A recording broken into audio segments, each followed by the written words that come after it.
Happy Thursday, Robbie. Did you sleep in this morning? I was up at 6.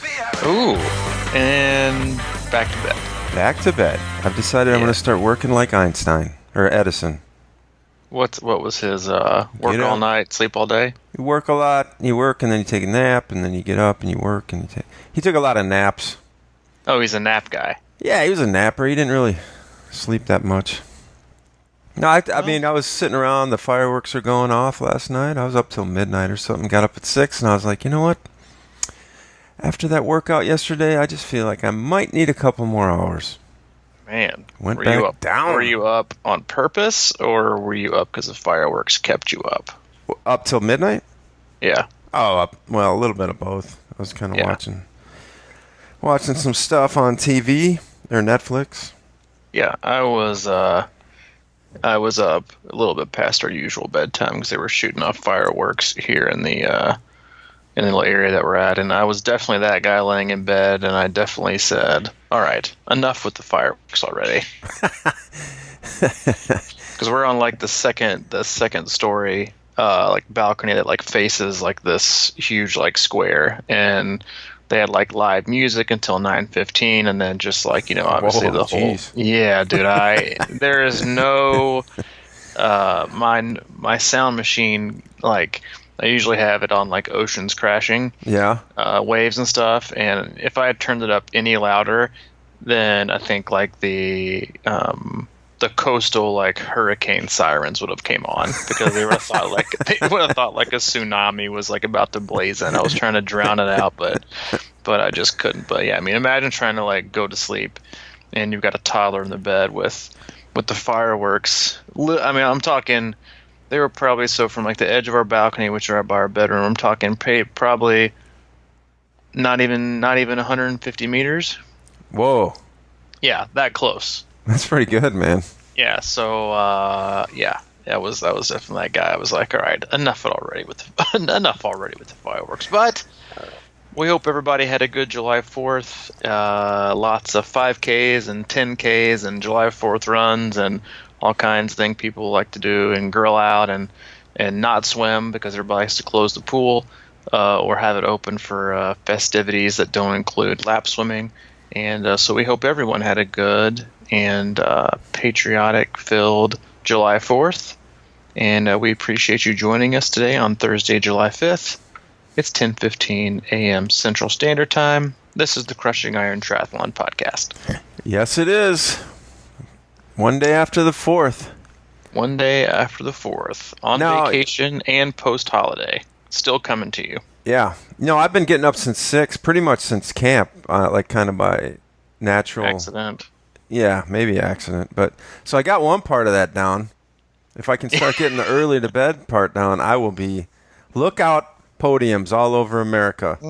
Lookout podiums all the way. So yeah, we'll wait to see if that happens. But I got faith in you, man. I've had faith in you for 5. Yeah, it's been about 5 years, and hey, you just gotta be patient. I'm confident that eventually at some point, you're gonna nail it for like a 8 to 12 week span, and then it's gonna be gold. Then I'm gonna move to Florida, start hitting the early bird dinners. Early bird special. Oh, yeah. Dude, we've been hitting it at like 4:30 for the dinner down here. Man. Well, you got to, because you don't want to wait at like these super long, because it's holiday time. Like, and I love coming to Florida, but I don't really like going during, any kind of a peak season or holiday time, because everything's packed. So we figured we'll go early. We got a toddler. We'll get in before the rush and enjoy ourselves. So I can say that since we got here and parked our car on Saturday night, we have collectively, as the Bruce family, run over 40 miles. Congratulations. And driven 0. Driven 0. That's huge. Yeah, parked and haven't gotten, besides, I did go pick my mom up for the airport, but in terms of like, vacation style driving, we have done, and driving to places to eat and going to do things, we have driven 0 times. So that's our race strategy. Park and walk. Park, you nailed it. Park and walk. And if you, for some reason you missed it, our big announcement this last weekend, or this last weekend. On this last Monday was our 3 big 2019 team races, where obviously we'll have a lot of our athletes there, and then we obviously encourage anyone listening or that's likes to listen and subscribe to the podcast, or just likes to hang out in our closed group and lurk. Come out, join us at these races, and we're going to do Try Louisville, which is in obviously Louisville, Kentucky, which is in June. We're going to do Chattanooga 70.3, which is in May. And then we're going to do Ironman Wisconsin, which is in September. So we would love for you all to come out for that. Have as many people as we can, hang out, meet some of your friends, like-minded people with similar personalities, and enjoy it. But yeah, they are all super family-friendly cities. You and I both love Louisville. Who doesn't like Chattanooga? And if you've been to Madison, unless it's like February 10th, like the coldest day of the year, then how can you not like Madison? So yeah, all family-friendly cities where you can park and never have to get back in your car until you leave, which is, and I 100% agree with you, is my favorite way to race. Park and don't get back in the car until it's time to sit there stiff the day after. Yeah. And that was branded home to me the day before my first Ironman, when we got in the car and drove 10 miles to go eat the night before the race, and that was the only time we drove. Ooh, yeah, you hate that. You're just not. I don't not only do I not like it, I just it kind of really rubs me. I know this but from experience. I've been there with you and experienced it. But sometimes you don't have a choice, in terms of location and where the race is, and races like Muncie, which is going on this next weekend. Oh yeah, that's right. Yeah, and if you're listening, you're just joining us, we do have a really, really popular Muncie podcast. So if you're racing Muncie this weekend, or spectating, or thinking about doing that race, you can hop into our archives and hit up the Muncie 70.3 race course preview. Lots of great nuggets in there. Podcast number 65. 65 is the Muncie course preview. Yep. High reviews on that. It does. Yeah, it's one of our most popular, I think. And then also races like 70.3 Ohio that you and I will be at. I'll be racing end of this month. We'll have a lot of athletes there. It's just you can't go close, so you just got to kind of do the best you can. But I'm right there with you. I, especially now having a kid and stuff, it's like, and even then I'm a creature of habit. I like to keep things minimal, little as travel as possible, and eliminate as many possibilities for any kind of adversity or schedule mayhem. And the last thing you want to do is get stuck with like an hour and a half wait driving and not get back to your hotel at 8 o'clock the night before. So I think didn't we for Wisconsin 3 years ago? Didn't we like eat in our hotel lobby the night before, which I thought was like gold? Yeah, I think so. Yeah, I think we did too. I know we did at least one night. We did, I think, both nights. We had Louisville, we do that too. Louisville, yeah, we did. This last year, it was closed for renovations, I believe. But we, at least the sports bar was, which is where we usually go. But they did have like a little banquet style buffet going this last year, which we all ate at. But yeah, all in all, I think that's a good way to go. And hey, race logistics, being comfortable, and setting yourself up for success this time of year, when it comes to everything from race week to the week before, doing things to prepare yourself to, limit all stress as much as possible. And hey, maybe that should be the topic for today's podcast. We have a lot of people racing soon. And what are some of the ways that you and I do to limit stress the week before a race or once we arrive on location? Okay. We're cool with that. I mean, obviously we don't, we're going way off our usual concrete script. Yeah, I know. Normally we have these outlines we review a couple days in advance. Yeah, practice 3 to 4 hours, but I figured, why don't we just change things up today and just kind of let it flow? Change it up, flow it out. Flow it out, go off script, and just kind of let our conversation lead lead us where we want to go for this podcast instead of the normal, like, just boring, super edited, word for word, verbatim off our script sheet podcast that we usually do. But no, I think because, hey, listen, we've got, like I said, tons of athletes racing this weekend in Muncie. I know a lot of our listeners are doing Muncie 70.3, and then 2 weeks later is Ohio. And then this morning I was kind of going through, I've got like a spreadsheet with big races and then, clusters of athletes under each race. And I was going through this morning. I had a little downtime, and I'm on vacation. I'm supposed to be working, but it doesn't really feel like work. And so I was going through, like, we got Lake Placid coming up also in 2 weeks, which you have some athletes doing. Boulder, anyway, there's a ton of races going on, and you got Wisconsin, Chattanooga, Louisville, Florida, Arizona. The races go on, and I was sending out my usual kind of pre-race prep email to some of the 70.3 peeps that are racing next weekend, and I was reading it over again to see if I needed to edit anything or whatever, and I was just noticing how many times I made sure I said limit the stress. Less is more, and less is more means both in training and in life, in terms of getting prepared to race. And I think that your general hatred for having to drive more than 5 minutes to a restaurant the night before falls under that less is more category. Yeah, it does. And just quickly, I'm thinking ahead here a little bit, because I think Louisville, for me, is about 100 days away. I've been kind of keeping an eye on some of in the group that I keep posting every day, one last day. I think we're at 100. So for me, I've already taken a jump on this stress thing. I'm trying to get, I'm actually training and I'm like doing work ahead of time. I know you are. Yeah. So that's a good thing for me. And maybe I might start my own 100 days to Louisville thing today.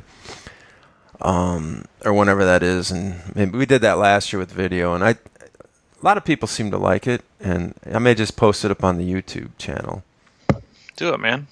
And let you know what I'm going through, because I am ahead of the game. I'm ahead of our last 100 years, for sure. I remember last time. Oh, God, yeah. The second day, I think I did the pool, and I swam 500 meters. Yeah, broken up into hundreds. And that's where I was with my swim. And the other day I swam like 2,500 or something. So I'm a little ahead of that game, and I hope to continue. But yeah, pre-race stress, man. If you got a week coming up, you want to back out on the caffeine maybe a little bit. That's what I try to do. Are you a guy that's fairly popular? Are you one of those guys that I try, man? Yeah. Or you're just kind of like okay. Well, for me, it's a sleep thing. Yeah. So you limit it. You just limit it like a cup, or you just like totally eradicate it from your weekly routine. I limit it to like 3 or 4 cups. Yeah. See, I've actually there's been a few studies on this, and they say if you're like a regular coffee drinker, then guys like you and I, it does little to no effect. Yeah, that makes sense.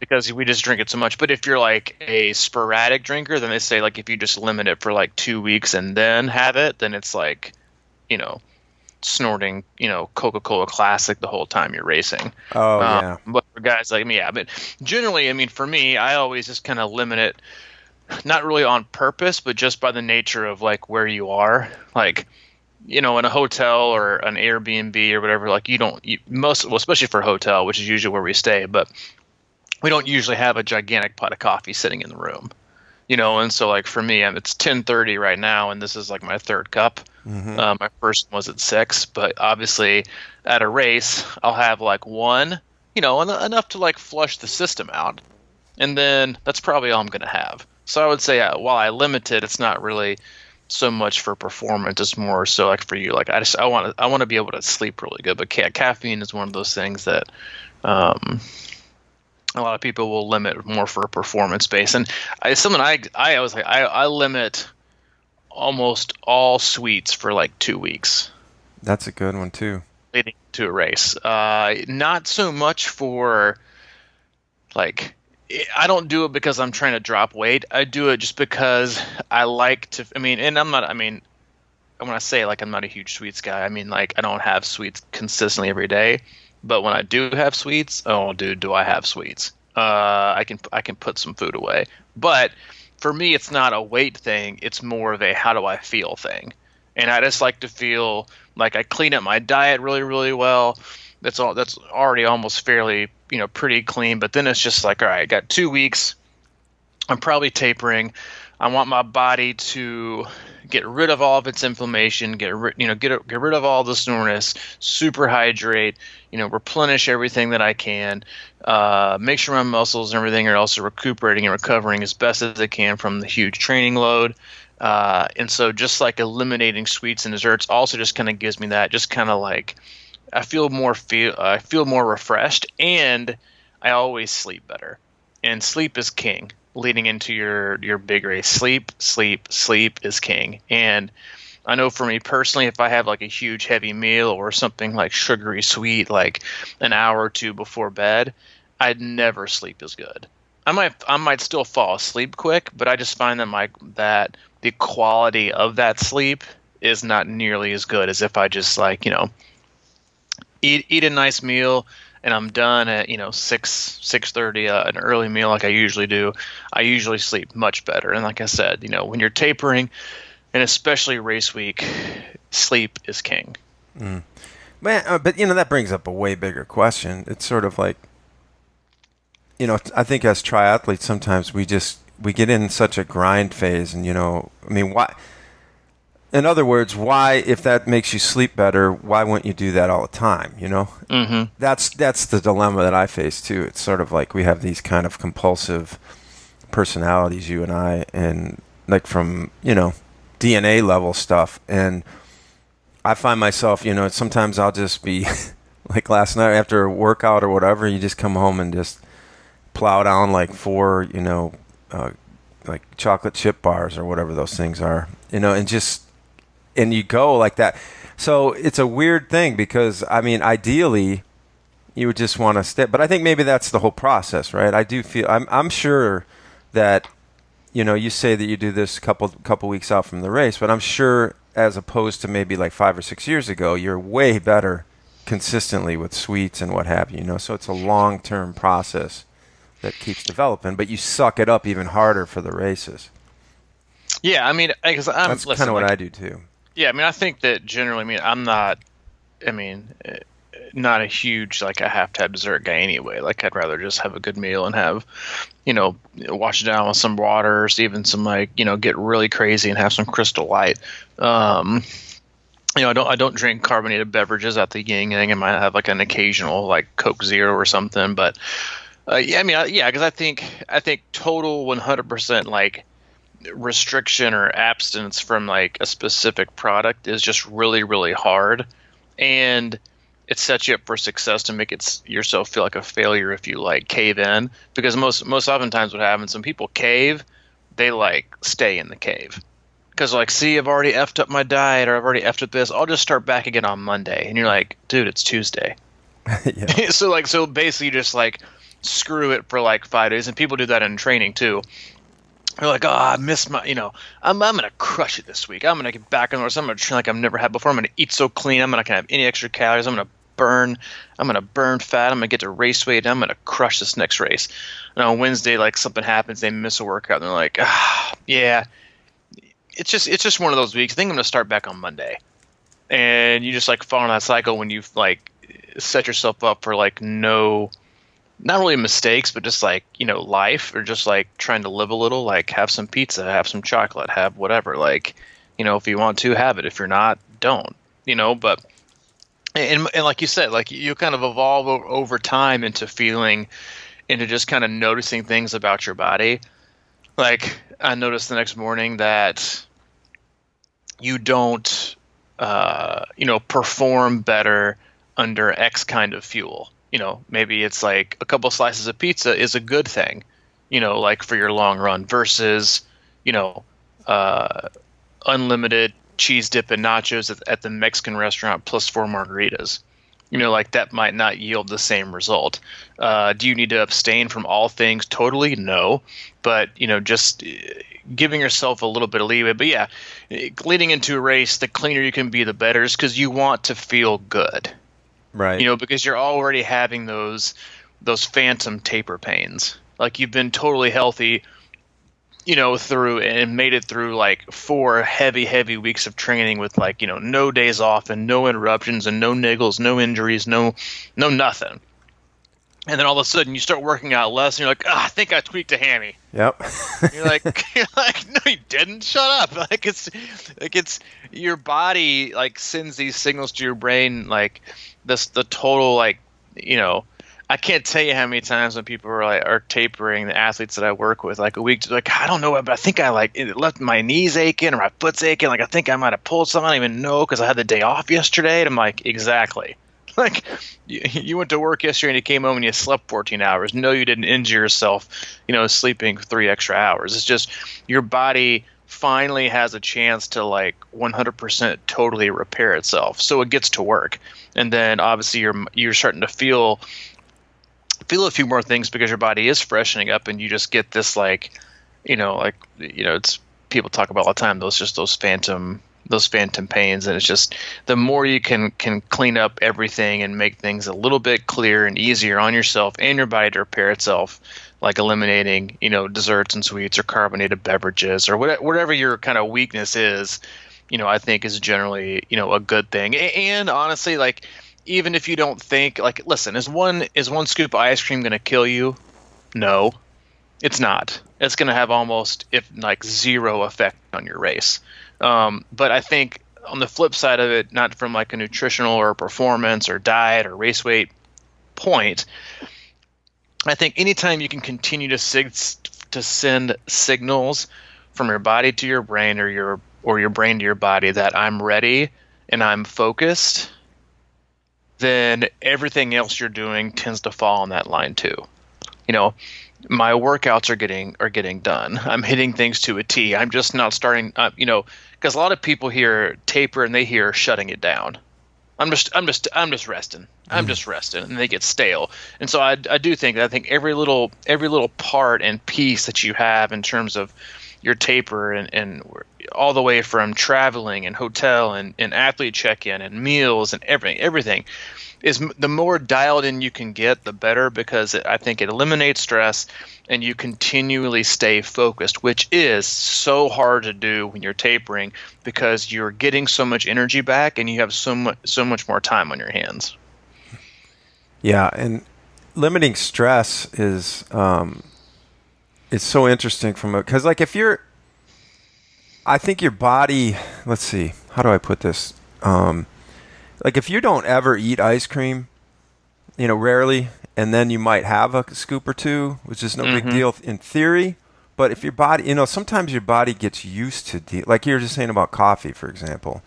Like if you're drinking, for heavy coffee drinkers, and you kind of build sort of that immunity to it a little bit or whatever. Mm-hmm. And I think the same thing happens with food and stuff like that. So, which is weird because like if you go, for example, into a taper or the night before a race and you just try and have something really healthy or something and you're not used to it, or, you know what I mean? Like in other words, what I'm saying is like kind of I sort of change things up, but I don't like really change things up. Yeah. Because I think there's a stress there too that, your body, if you're used to working out hard and then all of a sudden, like, like me, I mean, I've done this before where, okay, now it's, a couple weeks off from the race and I go to the health food store and I buy like beets and I start doing beet juice and like you're really starting to do this and my body's like, whoa, bro, what the hell's going on, man? Mm-hmm. It can throw a whole new, so I guess if you're going to change up your patterns and stuff, you need to start a little earlier than, a week or two before the race. And well, listen, the old adage of don't try anything new on race day also applies to the entire 2 weeks before you start. Yeah, it should, right? Yeah. Like, it goes all the way from don't buy one of those stupid laser arrow helmets at the expo and then wear it the next day. which a lot of people do, and it also saves you time, dude. Yeah, well, not if you look at the wind tunnel data. That's a pretty crappy helmet. But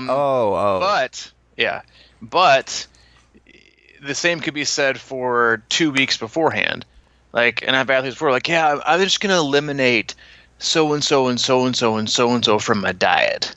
Like, that's like, honestly, it's gonna have like zero effect on your performance, and or it might make things worse.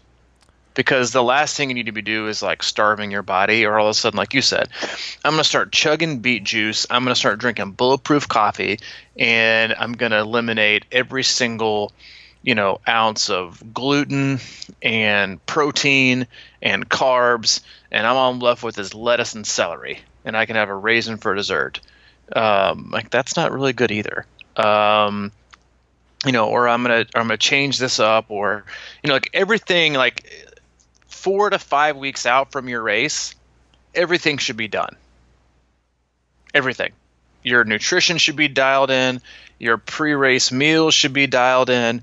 You should have practiced everything from, pre-race meal to nutrition and stuff during the race. It should all be figured out, and you should all be confident in it. It shouldn't be, fine tuning, sure, based on, outlying circumstances like really, really, really adverse weather conditions that are like 20 to 30 degrees warmer or cooler than what you've been training in. But you don't need to change everything up. Like, I think I have a podcast, maybe not called this, but it's like, race with the horse you trained on. Like, don't just all of a sudden, like, I've been training with this horse, and now it's the morning before the Kentucky Derby. I'm going to change the shoes that it wears. Mm-hmm. You don't do that. You don't change anything. Everything is the same. And the more you can stay routine based, the more comfortable you're going to be, and you're going to minimize all the stress. I mean, and I tell, athletes this in the email that I send them, like, find a Netflix series that you love and just binge it. Just binge watch the hell out of it all week long. Get off your feet and just binge watch it. Half the reason I tell them to do this is to make sure they get off their feet and they're not like dillying around, touring the city or, on their feet, unnecessarily, through the 2 to 4 days preceding the race. But the other half is just to get their brain to focus on something else. Right. Yeah. The work is done. The most important thing now is to rest and eliminate stress. And so, like I said, half of the reason I have them, binge on the Netflix or find something is to, rest. And the other part is just to get their mind off of obsessing over something and to relax the mind, because if the mind is relaxed, then usually so is the body. And so that's another thing that I always really, really encourage my athletes to do, is just to kind of veg out the week before and get off their feet. Now, if you've got a race coming up in the next 2 weeks and 4 or 5 weeks ago you didn't dial all that stuff in, don't be too stressed out about that either. Just accept what's going on and don't overthink, man, I should have been dialing this stuff in. Just relax and start resting, like you said. Just let... Yeah, I mean, because, you can't be perfect. Not nobody, but that's ideally what you want to be doing. Like in my case, for example, rarely have I sort of, practiced my race day meals and things like that 4 or 5 weeks. I mean, like that's an optimum goal, I think. And I just, I think a lot of people stress about stuff like that. Oh, I should have been doing this. I should have been doing that too, But now it's like the race is in 4 or 5 days or whatever. Mm-hmm. 3 days. Yep. 2 days. Yeah. And it's time to just kind of chill and, just remember the good stuff that you did. Remember, that's kind of another thing I try to do is like think back to big workouts and successful ones. Be like, man, yeah, I remember I did that. And now I've been tapering and it feels like I can't do half of that. But realistically, your body is ready to go. And you have to let it and believe in it, because that's a big part of it. You start tapering and then you start doubting what your abilities, and you've done a lot of this stuff in training. You've done amazing things, and you've been resilient. And I think about the stuff we do at camp. We go out and ride on the trace for 50, 60 miles, and then we go run a big hilly run right afterwards. And like that alone should give people confidence, especially like for a half or something like that. I mean, because that's basically like, okay, you've already done it almost. And this was like 3-4 months ago or 2 months ago or whatever. And you've got it in you. So that's kind of where I start putting my head too, is like, all right, you get out of that doubt zone and you get in that confidence zone. And it's so easy for a full Ironman because most people have never come close to doing anything like that. And it's so easy to be like, man, I remember my first one was like, I mean, literally, we trained really hard for that thing and we saw thousands of people before you have done this. And you get to that race and you're like, man, I just don't know if I can finish. I really don't know. It's like a doubt. And it should drive you a little bit. But the belief system has to, I think, that's the kind of stuff, like I don't know exactly, but I'll start really believing in stuff and getting confidence. Like, I was listening to this, it was an interview, like one of those actor studio things. Yeah. Where they interview an actor, a longtime actor, and this one was about Clint Eastwood, right? Who is, arguably one of the biggest actors of all times or whatever. And they asked him if he was nervous when he was an actor. Like when he said, well, I used to be, but what I used to do is, like, a lot of people get really nervous in front of a camera, for example. And he said before the scene, when nobody was around, he'd just walk up to the camera and start talking shit to it. I'm going to kick your ass today. You're not going to do any, like he got in the, and then when the scene started, it was like, it was no big deal, I mean, so for me, relaxation is about getting my mind in a confident state, confident place where you're, Ironman's not going to beat me. This race isn't going to beat me down. I am going to be able to dig deep and I'm not going to lose, whatever lose means to you in your definition, but I think there's that, like, a lot of people have, anxiety around races, obviously. I mean, I think most everyone has felt it at some point. The best place, I can, or the best advice I could give a lot of athletes in like the days or even the week or two before an event or a big event is to try and shift your feeling from anxious to antsy. Oh, that's a good one, yeah. Because antsy is where I want every single one of my athletes to be at, like the day before and the days preceding, like any race. It's that, like, and you see people, like, if you've ever seen, or, like Clint Eastwood's a great example. Like, if you've ever watched anybody, like, about to perform, on stage or on camera or in front of an audience or whatever it is, like, and they know they're going to be the single focus of attention, like, you rarely ever see them, like, just totally standing still.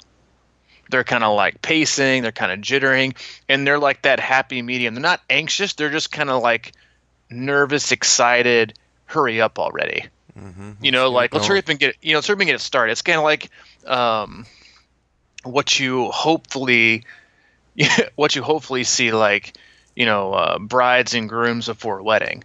They're just antsy. They're like, can we just get this show on the road?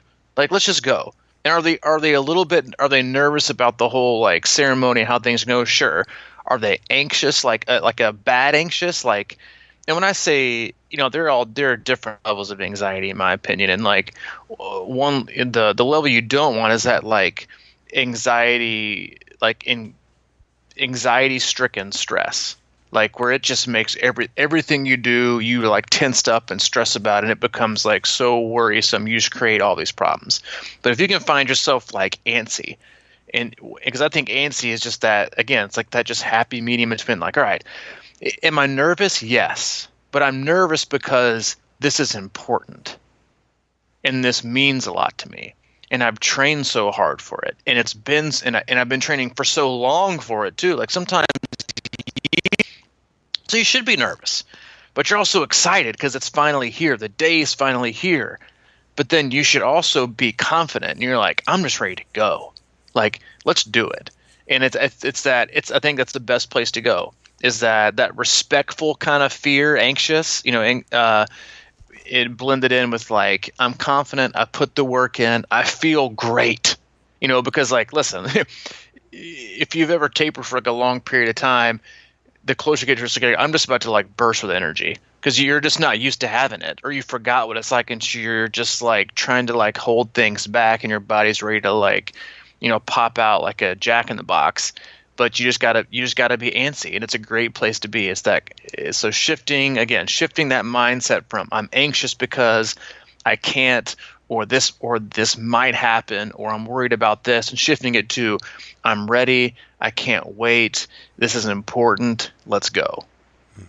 Yeah, there's one thing I always like to think about. Like when I know when I'm in a good spot is when I can't.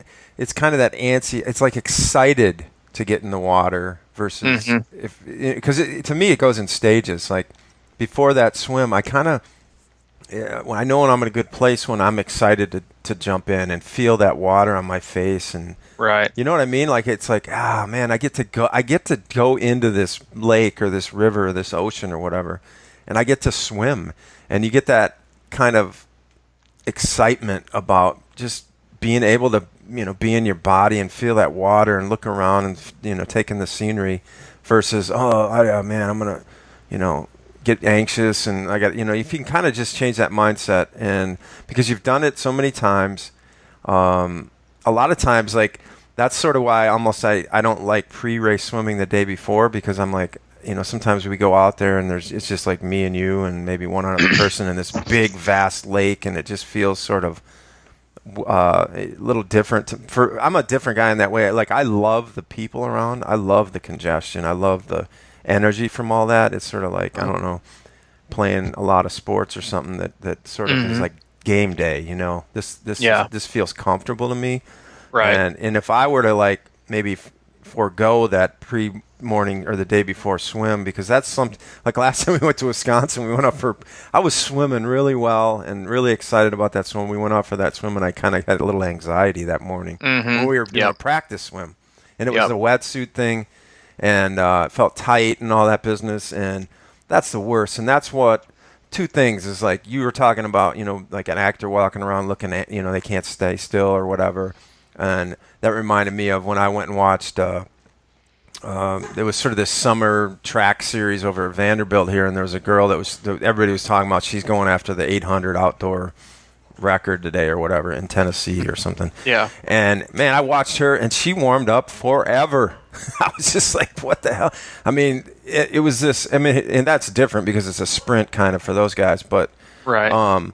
But I like to say that because to me, I used to get in the water at Wisconsin and warm up for 15, 20 minutes. That's why I liked the mass start. That was the main reason, is because it let me get in the water and kind of get my body flowing. But I think people don't give enough credence to getting warmed up sometimes, and I think that can really help create an antsiness versus anxiousness. And then as you get out of the water, and then towards the end of the swim, I start getting that same feeling about the bike, Yep. And you get antsy to get on there and really start riding, because you're sick of swimming for one, and then you get hang on, my dog is going crazy. Maddie, she's excited. Antsy. She's antsy. She's antsy for those squirrels. She doesn't get nervous. She just goes after it. But yeah, so when you get to towards the end of the swim and that you get and sort of start churning, I think it's a natural thing. Everybody wants to, all right, I'm done with this by now. But yeah, get that excited feeling about the bike, and then certainly I don't think anyone ever has not been excited more than anything to get off the bike. So it's the same thing, just kind of don't be nervous about it. Just like, man, I can't wait to get out there and run. Yeah, for me, I think that's a really great point, because if you start thinking about, man, I don't know if I can make this, versus I can't wait to just start pedaling that bike, or I just can't wait to start running in front of these people, and, just having a good time with it. Yeah, I mean, what you said about the swimming the day before and like not doing it, I always like for my athletes, for the most part, most athletes, to get in the water the day before just to kind of get loose. But if they say like I just don't feel like getting in, then I just then I'm perfectly fine with it. Mm-hmm. And I think as a coach, like especially like the day before, like you really have to be flexible. And athletes that are self-coached, like you need to be really, really flexible with yourself and where you are mentally, and say, if I'm feeling great and I'm anxious to do this swim, should I just not do it because you're going to give yourself a bad feeling? And is what I'm about to do either going to compound my negative feeling, or is what I'm going to do going to continue to either confirm my confidence or alleviate my anxiety? Because you don't want to do anything that's going to compound it, and that's so much another reason why like the most huge races used to, and some still do, used to do these like gigantic like athlete pasta dinners the night before, and not only is the food mostly usually garbage, but it's like, why would you want to surround yourself with like 2,500 different people with different goals, different experience levels, different equipment, different nutrition strategies, different rumors about the race, different, protocols, different, long rides. All you're going to do is second guess yourself for 3 hours while eating chicken Alfredo that's been warmed up in a microwave. Like it's about it. Everything you need to do needs to be about confirming what you've done, gaining confidence, not this is going to make because listen, if you're not ready to swim the distance, regardless of what race it is, if you're not ready to swim the distance the day before, you're not going to be ready the next day, and vice versa. And so, surrounding yourself with positive people who have good energy, not negative, fear mongering people who love to like live in that anxiety. I just don't know. I heard, there's going to be tax on the road and it's going to be 120, and they've added this new section where there's 3 gigantic hills that only 3 people have ever made it up for without walking. And you've got that section, but then you go, hey, we are where we are. Let's have fun. Let's smile. Let's stay relaxed. And we got this. So, either that's what I'm saying. Like if you want to join people to eat, then do it. But only if it's going to bring you confidence and calm you down. If you want to eat by yourself, then go eat by yourself. Hey, listen, sometimes I choose, like, I just want to get this meal by myself and just like zone in and chill. Now we're looking up to like a lot of the races that I do and you and I do. Like we've got other athletes there and they have similar, mentalities and personalities that we do. And so it's usually helpful for me, to be surrounded by it, because it takes it also, like, another thing you can do is do something that like takes you out of yourself, so that's why, while coaching and racing at the same time at a race is somewhat challenging, it's also nice because, a lot of my time and energy is spent thinking about the athletes and not myself, until finally the gun goes off and it's time to go. Mm-hmm. And so I think again, it's as with, like the podcast we did post camp about attitude is king, it's all about, your surroundings, and that includes the environment and the people and the atmosphere that can really, I think, dictate how you approach and how your race goes for you. Yeah, be selfless. And yeah, I think that's a really good point, because you can be so obsessed. It's so easy to be obsessed a day or two before a race, and the more you can just kind of get that out of your head, the more space that frees up for that flow state in the race, because it's like, oh wait, I got a race now? It's kind of like, Mm-hmm. if you can ultimately do something like that, it's like, because you have no choice, you're going in, go, but you haven't had a chance to think about it, but you're trained up for it. So yeah, then it's like, oh man, I better just settle in here and do what the heck I've been doing. Mm-hmm. It's not different. I mean, that's a big thing for me is, I always tell people that, as they're getting in line, to try to get this concept of this is a race out of your mind. I mean, certainly pros and people that are, there to race, I was thinking about that too, because, we talk an awful lot about chilling and kind of taking it easy and running slow and that sort of stuff. And obviously, there's way more to it, and you got to go hard, and you got to push yourself, and we talk about that and do that all the time. But if you're not there to like, you know, go after that podium like in earnest, or you know, get to Kona or whatever the case may be, and you know, because it takes a while to get your mind wrapped around that and to be able to compete at a high level while thinking like that. So I always talk to people about when you're in line, you're waiting for that rolling start to get in the water, don't think of it as a race. Yeah. Because if the longer you can keep that out of your head, the better off you're going to be.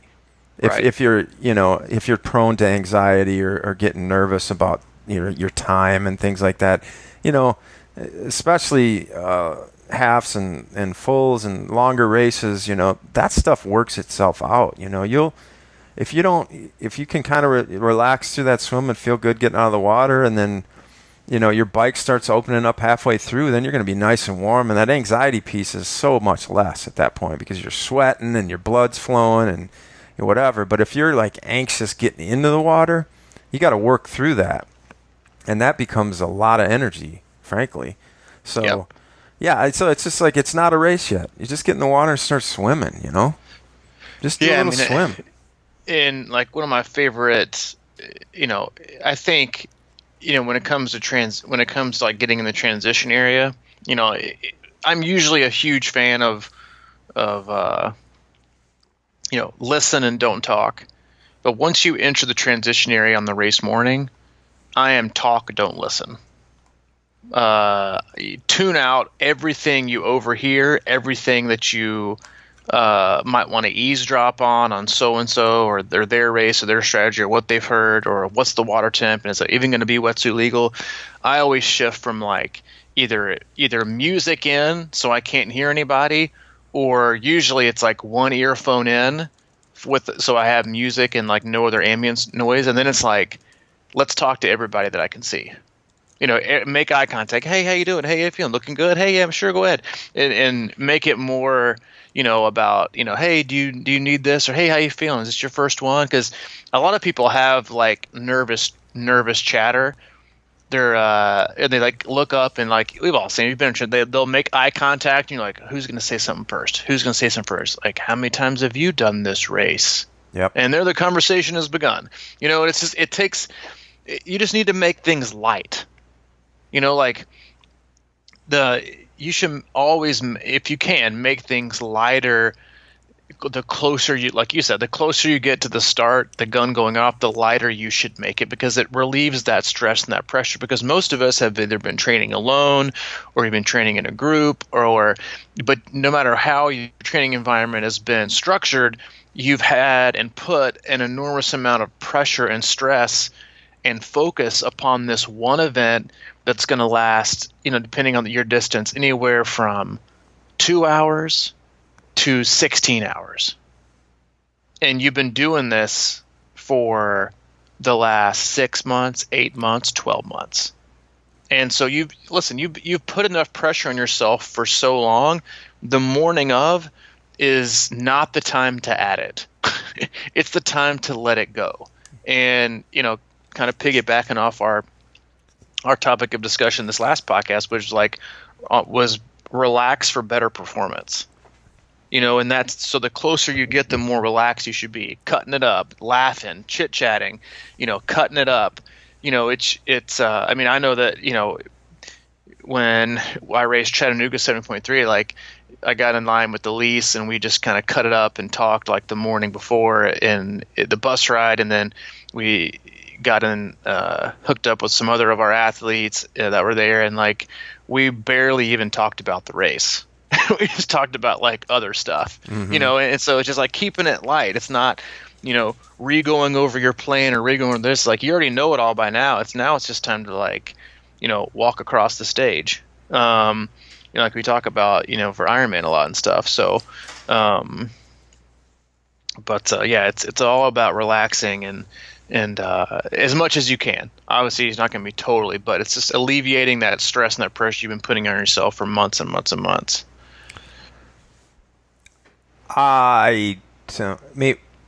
I don't know if I want. Well, I do want to talk about it because it's sort of well, it's not a big deal, but I know that you're kind of. But a lot of people seem to get really stressed when they're packing up, to drive to wherever they're going to go to do race. And over the years, I mean, my first Ironman, I literally took everything in my closet up there. It was like I had, this race, because in Wisconsin it can get cold, or it's like.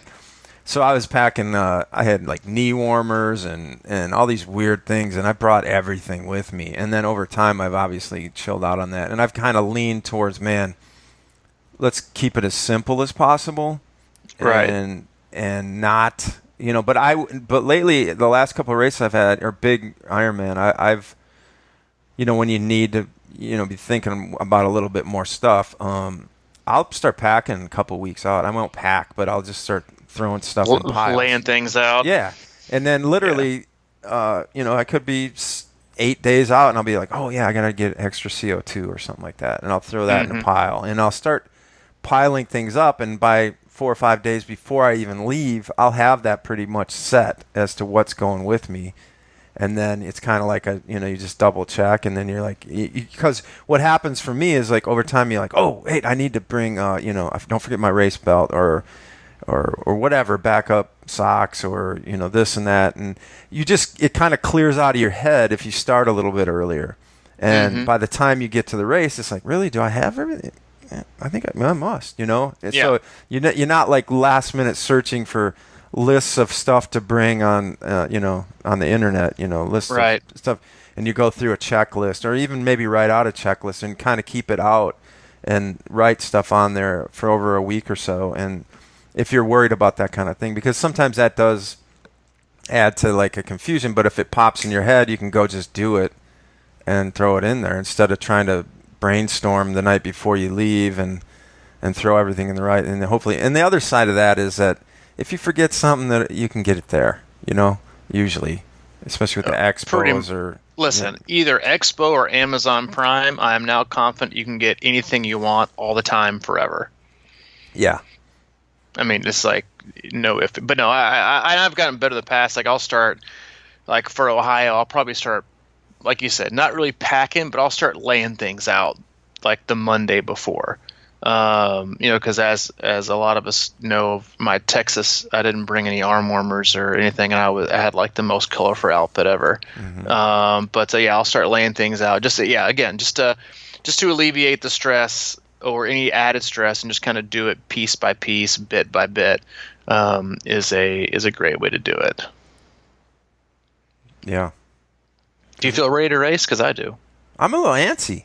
You antsy good? I mean, I'm antsy too. I'm not antsy about Ohio yet, but I'm getting there. I will be after this next week, but I'm getting there. And if you're speaking of antsy, if you have been, because our 2018 triathlon camps have been sold out for quite a while. If you've been antsy about information on our 2019 camps, we will put a link to that in the show notes. You can find that. In the show notes, and they are already filling up incredibly fast. I imagine the May camp, which is Triathlon Camp 1.0, only has 3 spots left already for 2019, and June isn't far behind. Yeah, so if you have any questions on that, you can email me, c26coach@gmail.com. We are throwing out for our podcast listeners only. I put in 20 coupons for $50 off, and the coupon code is Crushing Camp, all caps, and you can use that at checkout for $50 off of your camp registration for 2019. And again, we'll put that registration link in the show notes. So if you have any interest in that, hop on it. All the information you need there is on the website that will send you a registration link, and then links and a potential itinerary. So check that out. And again, if you have any questions, let me know. You can always also go to our website, crushingiron.com, for all things Crushing Iron, including t-shirts, visors, hats, all kinds of gear, swim analysis, the blog, awesome videos that Mike does. If you haven't watched any of those, you should hop on. He does an incredible job with all the videos that we have on there, highlighting our athletes and then also other races. And you can also find additional information on coaching and training plans, other podcast episodes. And then if you like our podcast, you love our podcast, or you're just kind of meh on the podcast, you can always go to the pledge icon on our podcast or on the website and shoot us over a pledge based on how you feel about us. And any little bit helps. We do this for free. We're ad-free, sponsor-free, commercial-free until Mike releases and publishes his book called Running 1017, 1017 Reasons Why You're Still Running Slow.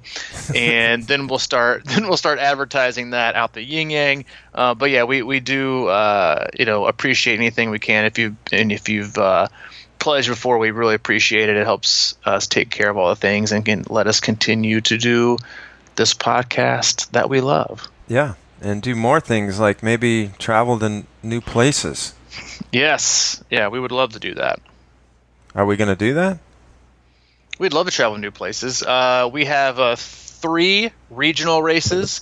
I was going to announce them today, but I'm going to announce them on Monday. I am still waiting to hear back on a little more information on one race that I want to get a little more confirmation of. It would be a potential new 70.3, and I want to wait to release them all at the same time. So we'll release those on Monday. Oh, cliffhanger. Yeah. You like it? I've taken that from your old news. That they call that a teaser. A teaser. Yeah, they call that a teaser, I think. And so we actually will release those on Monday. We'll keep you hanging a little bit. We'll be going to some different places that we're super excited about. But yeah, I want to get a little more information so we can just announce them all on the same day instead of waiting for the third one. And so stay tuned. We'll release those on Monday for sure, no matter what. And if I don't have the information I need to make it concrete, then I just won't name it at all. So, but we'll give it a few more days to kind of materialize and see what happens. Yeah, a teaser. Yeah, pretty good, huh? Pretty good. Yeah, but I like to point out that that's not our MO. You know. I think that's the first teaser we've ever had. Yeah.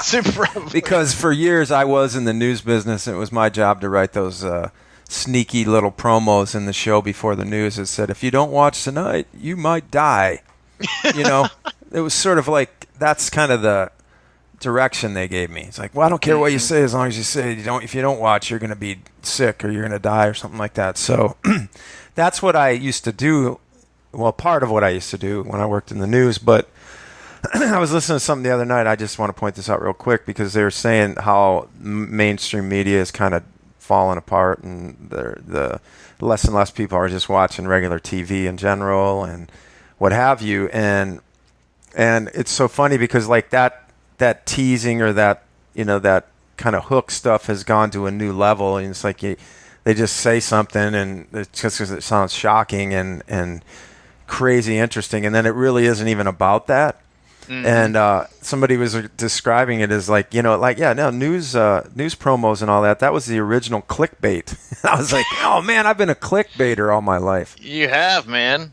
And yeah, so it was like clickbait on TV and now the web, you see it, something comes up in a search, you click on it and it's really not even that. It's sort of like, what is this? So we try to be straight ahead as much as possible. So we're conscious of that. Yeah.